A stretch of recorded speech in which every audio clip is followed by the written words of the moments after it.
जानकी जीवन स्मरण जय जय राम पार्वती पते हर हर महादेव पुंडलीक वरदा हरि विठ्ठल श्री अनंत कोटी ब्रह्मांड नायक राजाधिराज सच्चिदानंद सद्गुरु श्री ब्रह्मचैतन्य महाराज की जय. श्री महाराजांच्या सेवेमध्ये दासबोधाची उजळणी आपण पाहतोय. 7वा दशक आपण सुरू केला. मंगलाचरण या नावाच्या 7व्या दशकातील पहिल्या समासामध्ये समर्थ सद्गुरू नमनाकडे वळले. आपण कालपर्यंतच्या निरूपणामध्ये पाहिलं की आत्म्याला वंदन करून, शारदेला वंदन करून मग समर्थ सद्गुरूंनाही वंदन करतायत. जे काही आत्मस्वरूप आहे ते द्वैतातीत अवस्थेमध्ये असल्यामुळं सद्गुरू कृपेशिवाय तिथपर्यंत पोहोचता येत नाही, ही परमार्थातील तथ्यता आहे. समर्थ चातक पक्षी आणि मेघ याचा दृष्टांत देऊन सद्गुरू आणि शिष्य यांच्यातील संबंध सांगतायत. चातक पक्षी ही कवी कल्पना आहे. असा एक पक्षी जो काहीही ग्रहण करत नाही, केवळ पावसाचा थेंब ग्रहण करतो, आणि तोही ठराविक नक्षत्रात पडलेला. ही कल्पना अधीरता दाखवणारी कल्पना आहे. म्हणजे त्या ठराविक नक्षत्रात पडणाऱ्या पावसाच्या थेंबाव्यतिरिक्त अन्य काहीही प्राशन करायचं नाही आहे. ती तहान किती शिगेला गेली असेल कल्पना करा. अशा शिगेला गेलेल्या तहानलेल्या स्थितीमध्ये तो पक्षी मेघांची वाट पाहत राहतो. असं जसं त्याचं होतं तसं मुमुक्षाचं सद्गुरूंसाठी होतं असं समर्थ सांगतायत.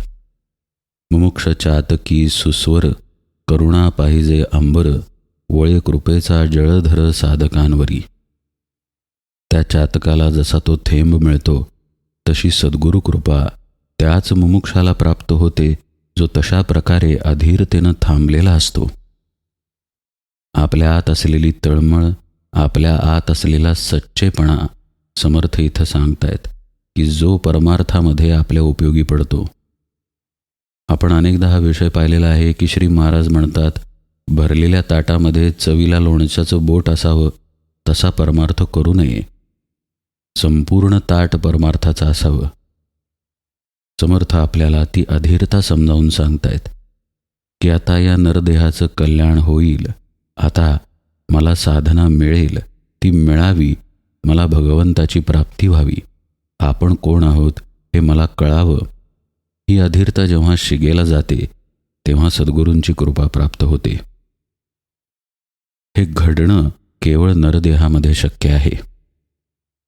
आपण पहा, व्यवहारामध्ये अधीरतासुद्धा न येता व्यवहारातील गोष्टी करतो. भाजी आणायची आहे, अधीरता नसते तरीही भाजी लगेच आणतो. विजेचं बिल भरायचं आहे, अधीरता नसते, लगेच काही दुसऱ्या मिनिटाला घरातली वीज कोणी कट करत नाही, पण विजेचं बिल जाऊन लगेच भरतो. फोनचं बिल, फोनमधलं इंटरनेट जरा संपत आलं की लगेच रिचार्ज करतो. जरासुद्धा आपण अधीर प्रपंचामध्ये होऊ शकत नाही. अधीरता यायच्या आतच आपण पाऊल उचलतो. समर्थ तर इथे अधीरता समजावून सांगतायत. म्हणजे याचा अर्थ असा की आपल्याला भगवंताची नड वाटली पाहिजे.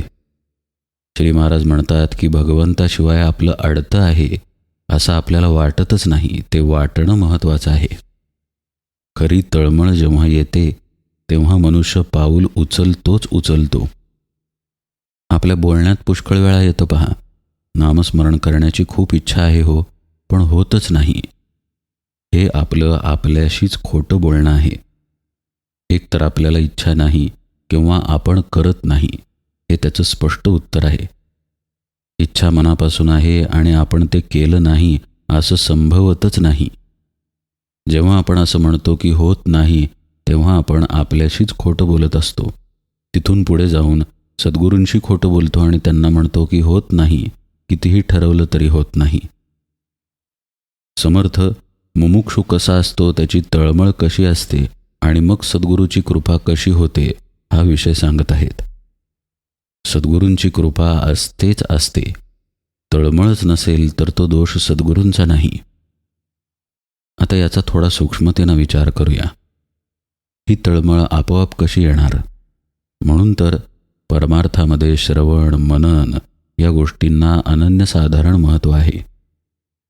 जोपर्यंत जीवनामध्ये नित्य श्रवण नाही, नित्य बरं का, वेळ मिळाल्यानंतर कधीतरी नव्हे, रोज अगदी नियमानं जोपर्यंत आपलं श्रवण नाही, तोपर्यंत भगवंताबद्दलची तळमळ आत उत्पन्न होणार नाही. आपल्या सोयीनंच आपण परमार्थ करत राहू. खरी तळमळ उत्पन्न होण्यासाठी रोजच्या रोज श्रवण घडणं आवश्यक आहे. ते का बरं? त्याचं एक कारण असं की आपली बहिर्मुखता अखंडत्वानं सुरू आहे. असं नाही की आपण जागेपणी बहिर्मुख आहे, झोपल्यानंतर अंतर्मुख. झोपेतही आपण बहिर्मुख असतो, इतकी बहिर्मुखता आपल्यात मुरलेली आहे. आपलं जीवन जर असं असेल तर त्याला वळणावर आणण्यासाठी श्रवण रोज नको का करायला? आपल्या शरीराची झीज पहा, कायम घडत आहे. कायम आपल्या शरीरामध्ये पेशी मरत आहेत, नवीन जन्माला येत आहेत. मग रोज आपल्याला अन्नाची गरज लागते की नाही, पाण्याची गरज लागते की नाही? तशाच प्रकारे श्रवण जीवनामध्ये असलं पाहिजे. रोज आपल्या जीवशक्तीची झीज बहिर्मुखतेमुळे होत आहे. श्रवणामुळे ती आत साठवण्याकडे कल जातो. आपण अंतर्मुख व्हायचा विचार तरी करतो. श्री महाराज काय सांगत आहेत, समर्थ दासबोधामध्ये काय सांगत आहेत, माऊली ज्ञानेश्वरीमध्ये काय सांगत आहेत, या दृष्टीनं आपले विचार व्हायला लागतात. मग त्याचा परिणाम कुठेतरी आपल्या कर्मांवरती दिसून येतो. रोजचं तसंच जीवन आहे की आपलं. सकाळी उठल्यानंतर आवरायचं, खायचं, ऑफिस, काम, घरच्या जबाबदाऱ्या वगैरे वगैरे. पण त्या रोजच्याच जीवनामध्ये श्रवण बदल घडवून आणतं. आत्ता येणारा राग, नंतर येणारा राग, रुसवा फुगवा, अपेक्षा, सुख दुःख यामध्ये जे आपण अडकलेलो आहोत, त्यामधील आपली अंतर्मुखता श्रवणानं वाढायला लागते. उदाहरण सांगायचं झाल्यास, समजा आजच्या प्रवचनामध्ये श्री महाराज म्हणत आहेत की तुम्ही कसेही असा आपण नामाला सोडू नका. आता हे श्रवणच जर आपण केलं नाही तर आपण आपल्या व्यवहारामध्ये गुंतून राहू. पण जर श्रवण असेल आणि श्रवणाबरोबरचं मनन असेल तर व्यवहार करत असताना आपण वारंवार स्वतःला नामाची आठवण करून देऊ की आपण श्री महाराजांचे आहे. श्री महाराज म्हणतायत आपण कसेही असलो तरी नामाला धरून राहूया. ठीक आहे, आत्ता काही गोष्टींचा त्रास होत आहे, पण आपण नामाला धरूया. जर श्रवण आयुष्यामध्ये नसेल तर असे विचार येणार नाहीत. या विचारांनी काय घडत असेल तर हळूहळू अंतर्मुखता वाढत जाते. असं पहा, भगवंत असा आहे जो इंद्रियांना चालवतो खरा, पण इंद्रियांना कळून येत नाही. इंद्रियांना पूर्णपणे अगोचर आहे. त्यामुळे अंतर्मुखता नंतर तळमळीमध्ये परावर्तित होते. कारण आपल्यापाशी असलेली अंतर्मुखता मुख्यतः आपल्या मनाची असते. मनाला तर भगवंत कळतच नाही. त्यामुळं अंतर्मुख होऊनही भगवंत जेव्हा मिळत नाही असं कळायला लागतं, तेव्हा त्याचं रूपांतर तळमळीमध्ये होतं. तुकाराम महाराज म्हणतात पहा, पाण्याविना मासोळी तुका तैसा तळमळी. ही जी तळमळ आहे भगवंतासाठी होणारी, या तळमळीमध्ये सद्गुरू कृपा प्राप्तीचं बीज दडलेलं आहे. ही तळमळच नसेल तर कृपा ग्रहण केली जाणार नाही. कृपा नसेल असं नाही, पण ती आतमध्ये पोहोचणार नाही. श्री महाराज गोंदवल्यामध्ये विराजमान आहेतच की, पण आपण आपल्या विकारांसकट त्यांच्यासमोर गेलो तर कृपा आतमध्ये येणार कशी? आपला अभिमान, आपलं ज्ञान, आपले समज गैरसमज, आपला ताठा घेऊन जर आपण श्री महाराजांपुढे गेलो, देहानं जरी आपण झुकलो तरी त्या ताठ्याचं करणार काय? तो अभिमान श्री महाराजांची कृपा आतपर्यंत येऊ देत नाही. साधकाच्या जीवनामध्ये जर श्रवण असेल आणि नुसतं श्रवणच नाही, त्याचं मननही जर असेल, तर मात्र साधक अंतर्मुख होऊन स्वतःमध्ये बदल करायला लागतो.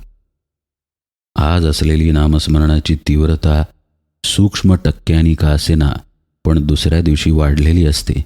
तिसऱ्या दिवशी आणखी थोडी सूक्ष्मतेनं वाढलेली असते. अशी हळूहळू करत त्याच्या नामाची तीव्रता वाढत जाते.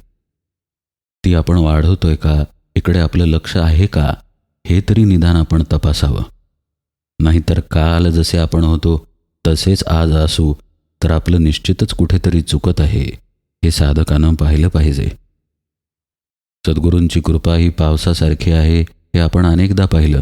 जो शेत जमीन कसेल त्याचं पीक भरघोस येईल, जो शेताकडे दुर्लक्ष करेल त्याचं माळरानच राहील. यात पावसाचा काय दोष? पण हे जे कसणं आहे हे आपण नीट करत नसू तर आपल्यामध्ये तळमळ येणार नाही. दिवसरात्र सद्गुरू वचनांचा विचार, दिवसरात्र त्यांच्या उपदेशाचं चिंतन, दिवसरात्र याचाच अभ्यास. की आपलं लक्ष नामात आहे की आपलं लक्ष विषयामध्ये आहे? आपण कोणत्या अपेक्षेमध्ये आहोत की भगवंताच्या नामाच्या अभ्यासात आहोत? आत्ता या चालू क्षणाला आपण भूतकाळाचा विचार करतोय का भविष्यकाळाचा विचार करतोय? विचार तरंग जो आहे तो कशा संदर्भात उठलेला आहे? भगवंताबद्दल का आणखी कुठल्या विषयाबद्दल जो आपल्याला अभिमानात ढकलेल? इकडे आपण बारकाईनं लक्ष ठेवून राहणं आवश्यक आहे. तिकडे जर आपलं लक्ष नसेल तर याचा अर्थ उघड आहे की आपली बहिर्मुखता आपल्याला गोड वाटत आहे. आपण व्यवहारातले एक उदाहरण घेऊया. समजा मधुमेह झालेली एक व्यक्ती आहे. आता अशा व्यक्तीला कुठल्याही परिस्थितीत गोड खाल्लेलं चालत नाही. पण जर त्या नियमाकडे दुर्लक्ष करून तो वारंवार गोड खात असेल तर याचा अर्थ असा झाला नाही का की त्याला अंतर्मुख व्हायचं नाही? गोडपणाच्या बहिर्मुखतेमध्येच तो रमत आहे. मग अर्थातच त्यातच त्याचा अंत होणार आहे. हे जसं आहे तसंच साधकाच्या जीवनामध्ये अंतर्मुखता आणि बहिर्मुखता आहे. आपलं आचरण, आपले विचार आपली अंतर्मुखता आणि बहिर्मुखता दाखवतात. विचार अंतर्मुखतेचे आहेत पण आचरण त्या दृष्टीचं नसेल तरीही काही उपयोग नाही. आणि आचरण अंतर्मुखतेचं आहे पण विचारांना आवरता येत नसेल, मनाचा संयम राखता येत नसेल तर त्याचाही उपयोग नाही. सोवळं ओवळं नेसून श्री महाराजांच्या पादुकांची पूजा करायला बसला आहे पण मनामध्ये कामविचार आहेत, मनामध्ये पैशाचे विचार आहेत, तर त्या पूजेचा काय अर्थ?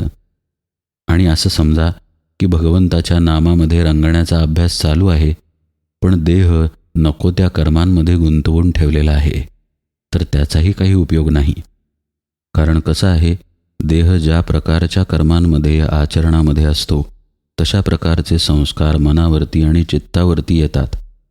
आणि मन ज्या पद्धतीचे विचार करतं, चित्त ज्या पद्धतीचं चिंतन करतं त्याचे परिणाम देहावर दिसून येतात. त्यामुळे साधकाला दोन्ही गोष्टी सांभाळून जगावं लागतं. आणि सोबतीला श्रवणाचा अभ्यास म्हणजे त्याचं मनन चिंतन हेही सांभाळावं लागतं. तर त्याच्या आतील तळमळ वाढते. आणि तळमळ वाढल्यानंतर सद्गुरुकृपा तिथे आहेच. समर्थांची ओवी पहा की ते भवार्णवीचे तारू, बोधे पाववी पैल पारू, महा आवर्ती आधारू भाविकासी. कोणाला आधार आहेत सद्गुरू? जे भाविका आहेत त्यांना.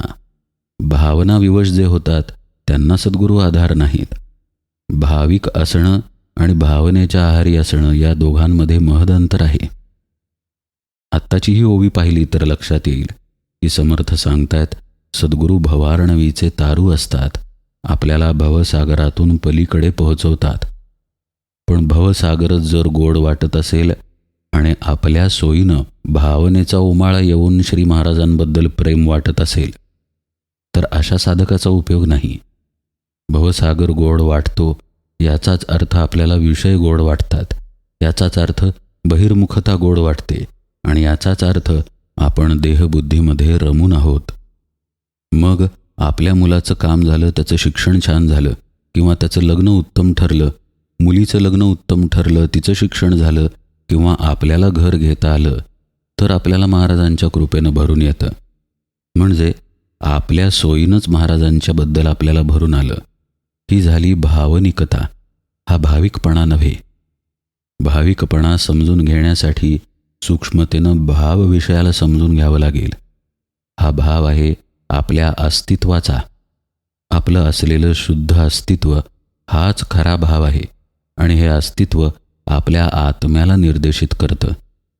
म्हणजेच आपल्या देहाच्या, आपल्या मनाच्या, आपल्या बुद्धीच्या पलीकडे असलेलं आपलं जे निखळ स्वरूप आहे तिथपर्यंत जाण्याची जी तळमळ असते तो खरा भाविकपणा आहे. आपला देहबुद्धीचा स्वार्थ जिथे अडकून आहे तिथली कामं झाली म्हणजे आनंदाने आणि प्रेमानं भरून येणं हे भाविकपण नसून केवळ आपलं भावनिक होणं आहे, मानसिक आहे ते. विपरीत गोष्ट घडल्यानंतर महाराजांची अवकृपा कशी झाली, भगवंतांनी अवकृपा कशी केली असंही लोक म्हणतात. इथंपर्यंत आपला स्वार्थ मुरलेला असतो. विपरीत घटना घडल्यानंतर एखादा म्हणतो महाराजांची इच्छा, म्हणजे पहा आपली लबाडी. आपल्या मनाप्रमाणे काम झालं तर महाराजांची कृपा म्हणून भरून आलं आणि काही वाईट घडलं तर महाराजांची इच्छा म्हणून तोंड वाकडं झालं. अशी भावनिकता शिष्याची असत नाही. ज्याच्यावरती कृपा होते तो असा भावनिक नसून खरा भाविक असतो. म्हणजेच आपल्या स्वरूपाकडे जाण्याची तळमळ त्याला असते. मी कुणीही नाही, आपण सर्वस्व आहात, माझी इच्छा काहीही नाही, तुमच्या इच्छेमध्ये मी राहीन, अशा पद्धतीचा भाव साधकाचा असतो. आपल्या मनात येणारे संकल्प विकल्प, आपल्या बुद्धीत उठणारे तर्क, आपले समज गैरसमज आणि आपला सगळा कर्तृत्वभाव तो सद्गुरूंच्या पायी विलीन करतो. तो खरा भाविक. त्याची तळमळ एकच असते की या देहाचा विसर पडून नामाचं अनुसंधान, आत्मस्वरूपाचं अनुसंधान तेवढं टिकून राहावं. असा जो आहे त्याला मग भवसागर गोड वाटेल का? त्याला विषय गोड वाटतील का? त्याला बहिर्मुखता गोड वाटेल का? तर मुळीच नाही. म्हणजेच तो या भवसागरामध्ये गटांगळ्या खातो.